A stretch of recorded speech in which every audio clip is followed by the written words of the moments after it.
We greet all of you in the name of Jesus Christ. ప్రభు యేసుక్రీస్తు నామములో మీ అందరికీ వందనాలు తెలియజేస్తున్నాను. നിങ്ങൾക്കെല്ലാവർക്കും യേശുവിൻ്റെ നാമത്തിൽ വന്ദനം. Praise God. Today I want to speak about a theme, why God is allowing some wasteful efforts in our life. ഇന്ന് ഞാൻ പറയാൻ പോകുന്നത് ഒരു ഫലമില്ലാത്ത കുറേ കാര്യങ്ങൾ നമ്മുടെ ജീവിതത്തിൽ ചെയ്യാൻ എന്തുകൊണ്ട് അനുവദിക്കുന്നു എന്നുള്ളതാണ്. దేవుడు మన జీవితంలో కొన్ని ప్రయత్నాలను అవసరం లేని వాటిని మన జీవితాల్లో ఎందుకు అనుమతిస్తాడు అనేది మనం ఈరోజు నేర్చుకుందాం. Many of us might have been troubled by the fact that you worked and nothing happened. നിങ്ങളിൽ പലരും വളരെ പ്രയാസപ്പെട്ട് കാണും, ഒത്തിരി അധ്വാനിച്ച് ഒന്നും സംഭവിച്ചില്ല. మనం ఎన్నో ప్రయత్నాలు చేస్తుంటాం, ఎన్నో ట్రబుల్స్ తీసుకొని ఉంటాం, కానీ ఎందుకు జరగట్లేదు అనేది మనం ఆలోచించాం. And the key verse is taken from the book of Genesis chapter 2 verse 21, which says, a part of it, it says, but for Adam there was not found a helper fit for him. Genesis 2-21 വാക്യത്തിൽ അവിടെ Adam ഒത്തിരി search ചെയ്തു ഒരു help മീറ്റിന് വേണ്ടി, പക്ഷേ ఆదాముని తక్కదాయ ഒരു തുണയെ അവിടെ కണ്ടെത്തിയില്ല എന്ന് പറയുന്നു. మనము ఆదికాండము 2:21 చూసినట్లయితే ఆదామునకు తగిన సహాయము కనుగొనలేదు అనేది మనం ఇక్కడ చూస్తున్నాం. ఆ వాక్యం పూర్ണ്ണമായിട്ട് ഒന്നുകൂടെ വായിക്കുകയാണ്. Genesis chapter 2:21, it says, the man gave names to all the livestock and to the birds of heaven and to every beast of the field, but for Adam there was not found a helper fit for him.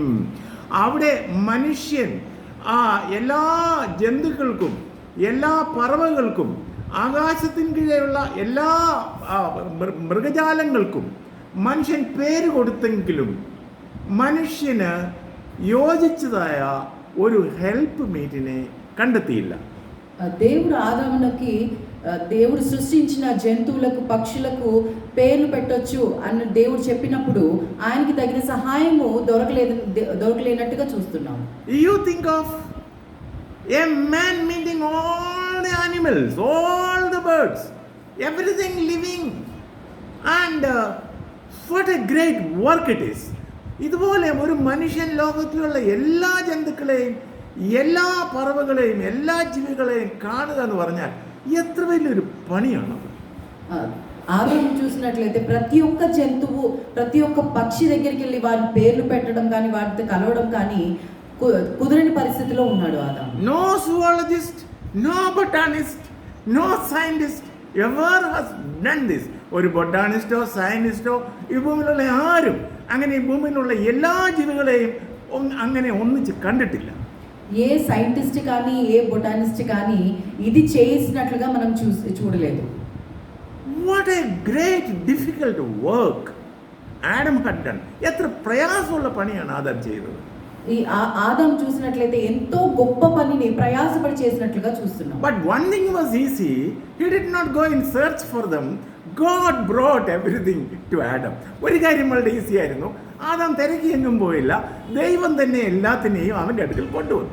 Adam ఏం చేశాడంటే ప్రతిదాని దగ్గరికి వెళ్ళలేదు, కానీ ప్రతిదీ దేవుడు ఆదాము దగ్గరికి తీసుకొచ్చినట్లుగా చూస్తున్నాం. The question is, why did God allow Adam to such a big work knowing that the end result is a zero? എന്തുകൊണ്ടാണ് ദൈവം ഇങ്ങനെ ഒരു വലിയൊരു പണി ചെയ്യുവാൻ ആദാമിന് ഇടയാക്കിയത്? ദൈവത്തിന് അറിയാമായിരുന്നു ഒടുവിൽ കിട്ടാൻ പോകുന്നില്ല എന്നുള്ളത്. ఆదాముకి దేవుడు ఇంత గొప్ప పని ఎందుకు అప్పచెప్పి ఉంటాడు, ఆఖరణ అది వ్యర్థానికే దారి తీస్తున్నప్పుడు. In your life also you may work hard so many days, so many months, years, and end result is nothing. Why God allows it?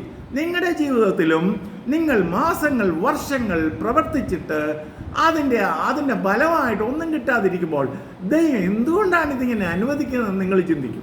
మనం ఇన్ని నెలలు ఇన్ని సంవత్సరాలు కష్టపడుతూ ఉన్నప్పటికీ కూడా వ్యర్థంకే దారి తీస్తున్నప్పుడు దేవుడు ఇవన్నీ జరిగించడానికి ఎందుకు చేస్తున్నాడు? We are going to apply this in our practical life. ഇത് നമ്മുടെ പ്രായോഗിക ജീവിതത്തിൽ നമ്മൾ അപ്ലൈ ചെയ്യാൻ പോകുകയാണ്. ఇది మనము జీవించే జీవితంలో ఇది మనం అనుభవించుకునేటట్టుగా మనం చూడాలి. The most important thing is, when God made everything, God made it so good. God found it good. But when God made man, God found it very good. ദൈവം ഓരോന്നിനെ ഉണ്ടാക്കിയപ്പോൾ നല്ലതും ദൈവം കണ്ടു. ദൈവം മനുഷ്യനെ ഉണ്ടാക്കിയപ്പോൾ എത്രയും നല്ലതും ദൈവം കണ്ടു. దేవుడు సృష్టించినప్పుడు మంచిది అని ఎంచాడు, కానీ మనిషిని సృష్టించినప్పుడు దేవుడు ఇది చాలా మంచిదని ఎంచినాడు. But first time it is told it is not good for man to be alone. ആദ്യമായിട്ട് പറയുകയാണ് മനുഷ്യൻ ഏകനായിരിക്കാൻ നന്നല്ലെന്ന് പറയും. మొదటిసారిగా దేవుడు మనుషుడు నరుడు ఒంటరిగా ఉండడం మంచిది కాదు అని చెప్పాడు. Till the time it Bible says good and very good, but this is first time Bible says not good. അതിനു മുമ്പ് നല്ലതെന്ന് എത്രയും നല്ലതെന്നാണ് പറയുന്നത്. ഇപ്പോഴാണ് ആദ്യമായിട്ട് അതത്ര നല്ലതല്ല എന്ന് പറയുന്നത്. అన్ని మంచిదని ఎంచిన దేవుడు నరుడు ఒంటరిగా ఉండడం కాదు అని బైబిల్లో మొదటిసారిగా ఇది మంచిది కాదు అని అంటున్నాడు. In the universe which was very good, God found something not very good in the personal life of man. ദൈവം ഏറ്റവും നല്ലതായി ഉണ്ടാക്കിയ പ്രപഞ്ചത്തിൽ നല്ലതല്ലാത്ത ഒരു കാര്യം മനുഷ്യന്റെ ജീവിതത്തിൽ കണ്ടു. ఈ విశ్వంలో దేవుడు అన్ని మంచిదని ఎంచినాడు, కానీ పర్సనల్ లైఫ్ కి వ్యక్తిగత జీవితంకి వచ్చేసరికి ఇది మంచిది కాదు అని అంటున్నాడు. Yeah, what is the thing that is not good? That man is alone and lonely. എന്താണ് ശരി നല്ലതല്ലാത്ത കാര്യം? മനുഷ്യൻ ഒറ്റയാനും വേറെ ആരും കൂട്ടില്ലാത്തവനുമായിരിക്കും എന്നുള്ളത്. మనుషుడు ఒంటరిగా ఉండడము మంచిది కాదు అని దేవుడు చెప్తున్నాడు.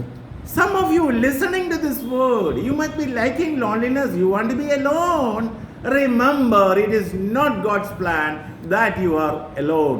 ഇത് കേൾക്കുന്ന ചില ആളുകൾ നിങ്ങൾ തന്നെ ഞാൻ തന്നെ ഇരുന്നോളാം, ഞാൻ തന്നെ മതി, ഏകനായി മതി എന്ന് ചിന്തിക്കുന്നെങ്കിൽ അതല്ല ദൈവത്തിൻ്റെ നിങ്ങളെ പറ്റിയുള്ള ഉദ്ദേശം. మనము ఒంటరిగా ఉండడం నాకు మంచిదే, నాకు ఇదే కావాలని మనము పర్సనల్గా మనం కోరుకుంటున్నాం, కానీ అది దేవుని దృష్టిలో మంచిది కాదు అని వాక్యంలో చెప్తున్నాడు దేవుడు. Here it says about family life, but family life is not the only thing by which a person gets a holy partnership. ഇവിടെ കുടുംബജീവിതത്തെ പറയുന്നത്, എന്നാൽ കുടുംബജീവിതം മാത്രമല്ല ഒരാൾക്ക് വിശുദ്ധമായിട്ടുള്ള ഒരു പാർട്ണർഷിപ്പ് ലഭിക്കുന്നത്. కుటుంబంలో మనము ఉన్నట్టుగా కాదు, కానీ మన పర్సనల్ లైఫ్లో ఒంటరిగా ఉండడం మంచిది కాదని దేవుడు చెప్తున్నాడు. There are many areas in spiritual life where God wants to unite you with another person in agreement. നിങ്ങളുടെ ജീവിതത്തിൽ ആത്മീയ ജീവിതത്തിൽ വേറൊരാളുമായിട്ട് എഗ്രി ചെയ്യാനായിട്ട് ഒന്നിക്കാനായിട്ട് ദൈവത്തിന് പരിപാടിയുണ്ട്.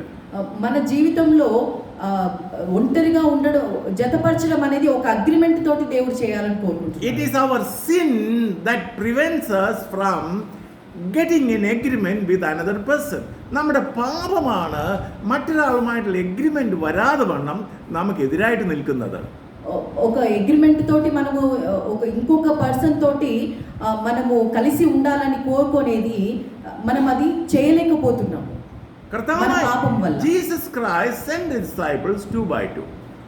కర్తావాയ యేసు శిష్యులమారే ఈ రెండు పేరాയിട്ട് విట్టు. దేవుడు తన శిష్యులని ఇద్దరిద్దరుగా పంపించినట్టుగా చూస్తున్నాము. So remember, it is not good to be alone, and the best solution was the family life. But remember, God wants you to agree in prayer, to join together in prayer, come together, work together and glorify God together. ദൈവം നിങ്ങളെ ആ കുടുംബജീവിതത്തിൽ ഒന്നാം സ്ഥാനമാണ്, എന്നാൽ അതിനപ്പുറത്തായിട്ട് വേറൊരാളുമായിട്ട് ഐകമത്യപ്പെടുക, ഒന്നിച്ച് കൂടുക, ഒന്നിച്ച് പ്രാർത്ഥിക്കുക, ഒന്നിച്ച് പോവുക, ഇതൊക്കെയും ദൈവത്തിൻ്റെ ഇഷ്ടമാണ്. దేవుడు కుటుంబ జీవితంలో ఇద్దరు ఏకంగా ప్రార్థనలోను ఆరాధనలోను చేయు ప్రతి పనిలోను దేవుడు అదే కాకుండా okay, we should join together in agreement, in prayer, in ministry. We should go together. మన ఇద్దరు అంగీకారంతోటి జతగా దేవుని మినిస్ట్రీలో మనం ఉండాలని కోరుతున్నాడు. Praise the Lord. We are trying to see the practical applications of this thing by which God is making Adam do a thing which is not bringing result. ആദാമിന് എന്തുകൊണ്ട് ഇങ്ങനെ ഒരു റിസൾട്ട് ఇల్లాత ഒരു കാര്യം ചെയ്യാൻ അനുവദിച്ചെന്നുള്ളതാണ് നമ്മൾ കാണുന്നത്. ఆదాము తోటి చేయవలసిన పనిని జరిగిస్తున్నాడు, కానీ అది తుదకు వ్యర్థానికే దారి తీస్తుందని దేవుడు గ్రహిస్తున్నాడు. If God was told Adam, you are the steward of all the earth, come on, you go and you see all the animals and birds and study it and give names for them. ദൈവം ഇങ്ങനെ പറഞ്ഞു, ആദാമേ നീയാണ് ഇതിൻ്റെ കാര്യവിചാരകൻ, നീ എല്ലാ മൃഗങ്ങളെയും എല്ലാ പറവകളെയും കുറിച്ച് പഠിക്കുക, അതിനെല്ലാം നീ പേര് കൊടുക്കുക എന്ന്. If God was told it wouldn't have been A happy work for Adam.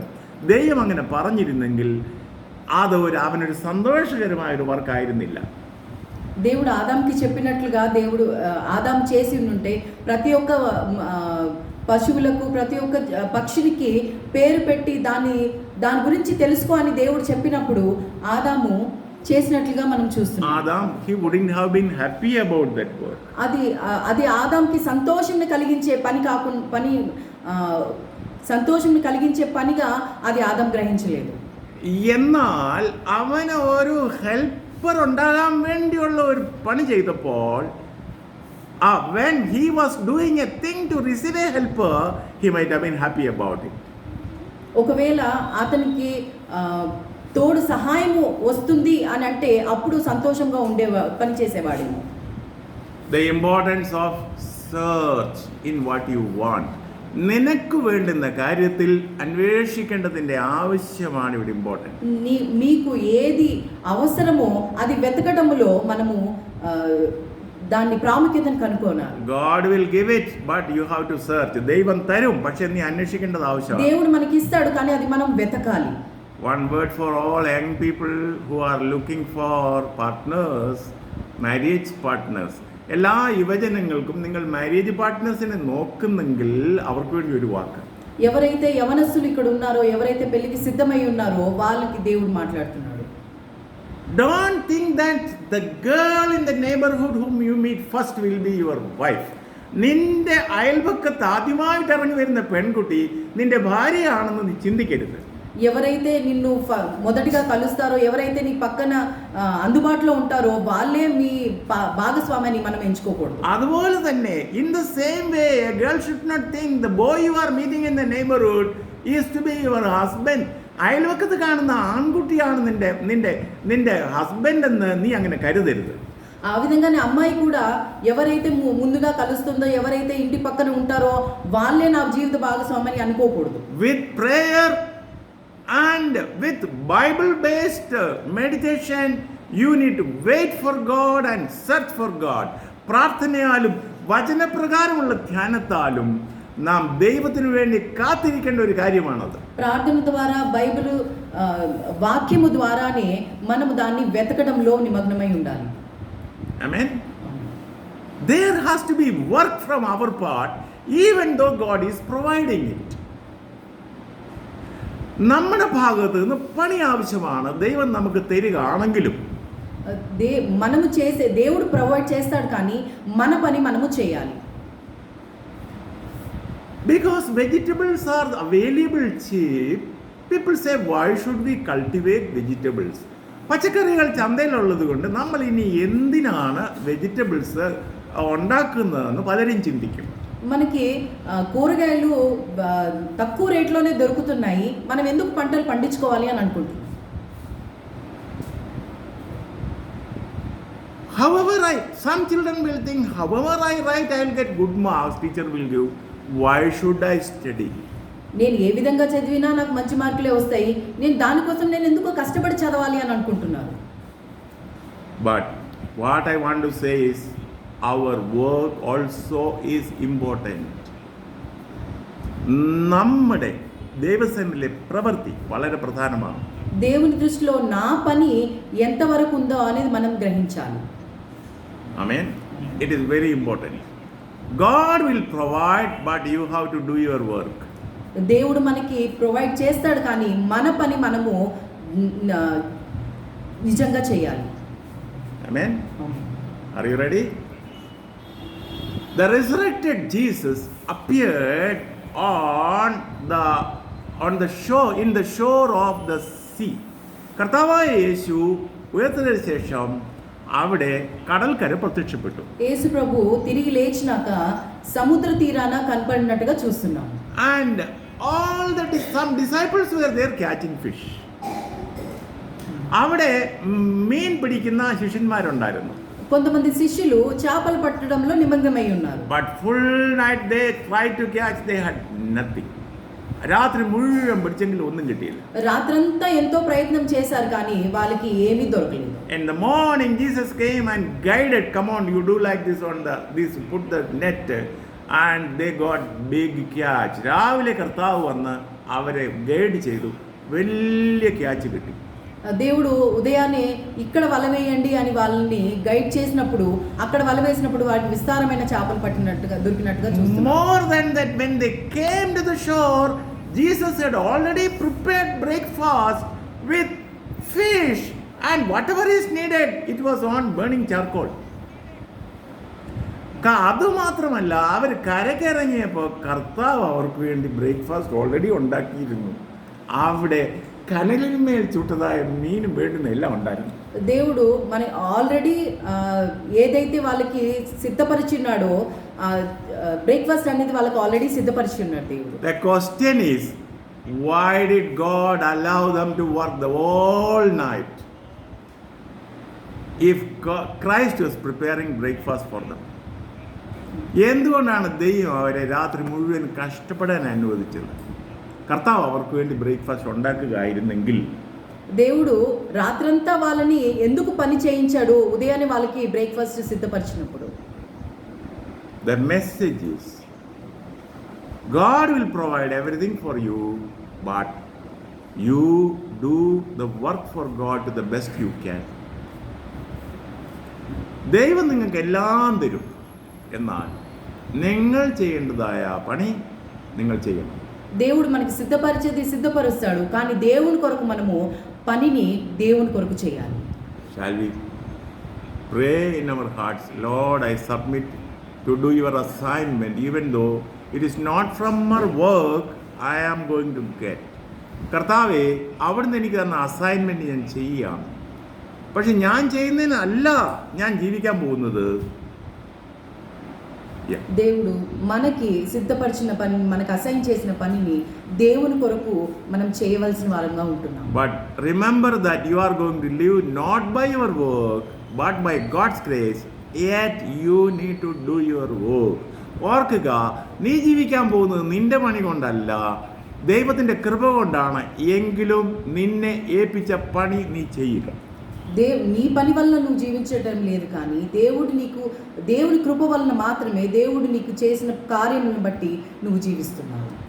May God bless you. దేవుడు